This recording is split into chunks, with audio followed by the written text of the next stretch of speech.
তো আরেকটি নতুন রান্নার ভিডিও নিয়ে আসলাম আফতাব বাবুর্চির হাতের রান্না। তো দেখি তারা কী কী আজকে পাক করলো সেটাই দেখাচ্ছি আপনাদের। এখানে যে গরুর গোশ বসানো হয়েছে, গরুর কালারটা খুবই সুন্দর আসছে। আশা করি গরুটা খুব ভালো হবে। এই যে আজকে পরে মানে 250 লোকের খাবার। এখানে যে গরুর গোশ লাড়া হচ্ছে, কিছুক্ষণের ভিতরে হয়ে যাবে।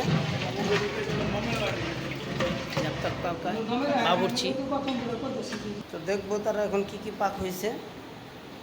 তো এখন এটা দেখবো মানে সম্ভবত এটা। তো এই যে রোস্টের কালারটা খুবই সুন্দর আসছে। এখানে রোস্ট ফ্রাই, আজকে ফ্রাই ভাজা হবে। এটা ভাজলে খুবই সুন্দর আসবে পুরানির জন্য। দেখতে থাকুন কীভাবে পুরানি বানান। আপনারা বাসা বাড়িতে বানান, সবসময় এরকম শিখে নেবে। সবজিটা শিখে নিলে যেমন ময়লা চলা যায় না, খুবই ভালো হয়।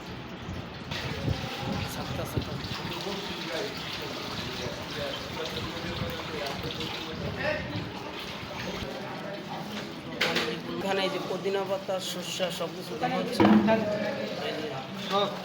পুরানির জন্য।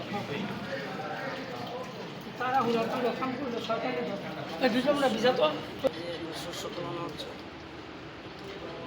এখন থেকে। শস্য দিয়ে দেওয়া পুরানিটা খোলা বলে। এখন এই যে পুদিনা পাতা দিয়ে দেওয়া হচ্ছে।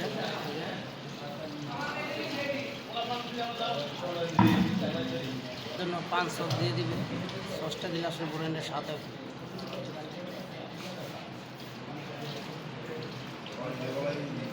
এখন স্বাদ পরিমাণ মিট লবণ হবে।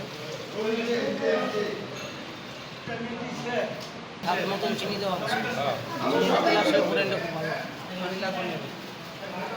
সে যে মিষ্টি দিয়ে দিয়েছে, এটাও একটা পুরানির স্বাদ কারণ। এখন ওই যে পুরানি লাড়া হচ্ছে, মানে মিক্স করা হচ্ছে।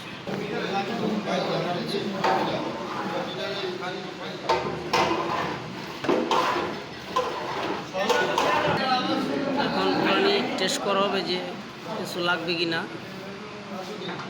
চাল, লবণ আফতাব বাবুর্চি নিজেই দেখছে। সেটা যে আমার 7 পরিমাণ লবণ কমেছিল, তো 7 পরিমাণ লবণ দিয়ে দিচ্ছে আফতাব বাবুর্চি নিজে।